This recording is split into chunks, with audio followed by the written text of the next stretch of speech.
As one of the longest-standing and most established collegiate conferences in the United States, the Big Ten has had some of the most legendary and accomplished coaches in many different sports over the past century. However, not many of these great coaches decided to enter the profession on a whim without much intent to stay.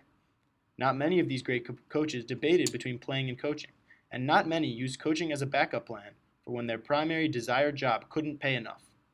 Otto Vogel, the University of Iowa men's baseball coach from 1925 to 1966, did all of these things, and yet, Vogel is described as one of the greatest baseball managers of all time, coaching the team to success for many years despite the unorthodox path he took to become the head of the Iowa men's baseball program.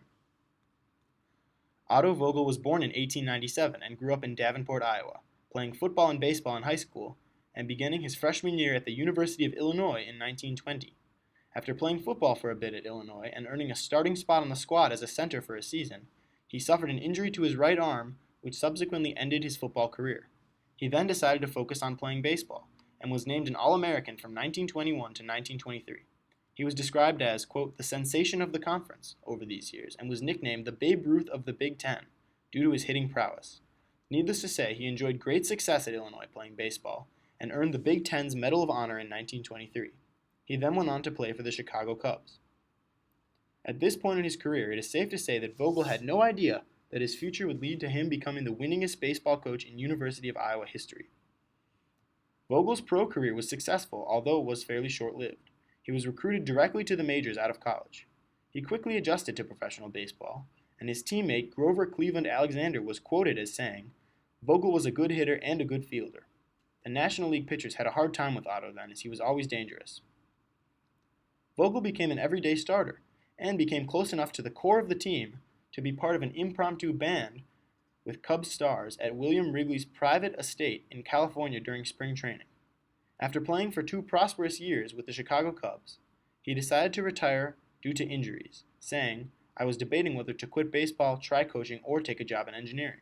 They weren't paying engineers much in those days, so I came out here to Iowa City in 1925 instead and accepted the job."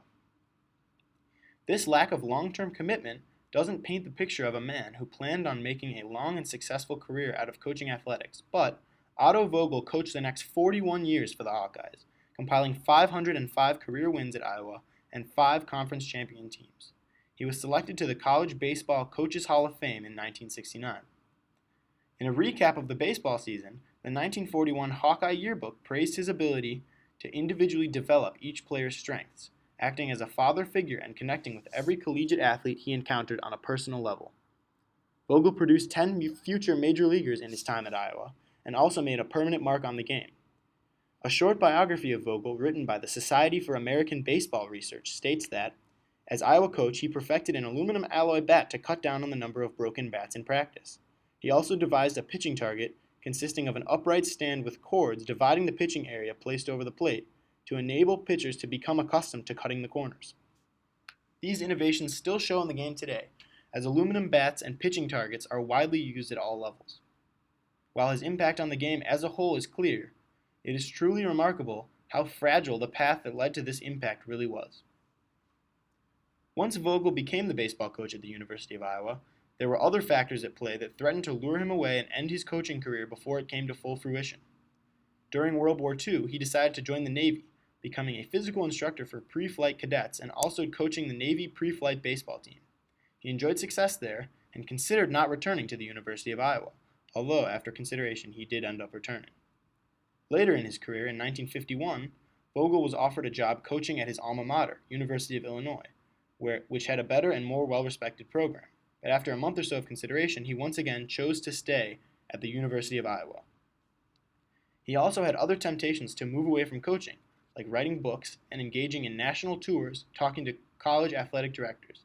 However, he chose to forego these occupations after giving them each a try to continue coaching Iowa baseball. From his potential as a football player, to his immense skill as a baseball player, to his training in engineering, to his other ambitions and hobbies, there were many factors that would have made it almost impossible to predict from the beginning that Otto Vogel would become such a great coach with such a long, successful career. However, the choices he made defined a distinct path for his life, one that would lead to his name becoming enshrined in the annals of Iowa baseball history.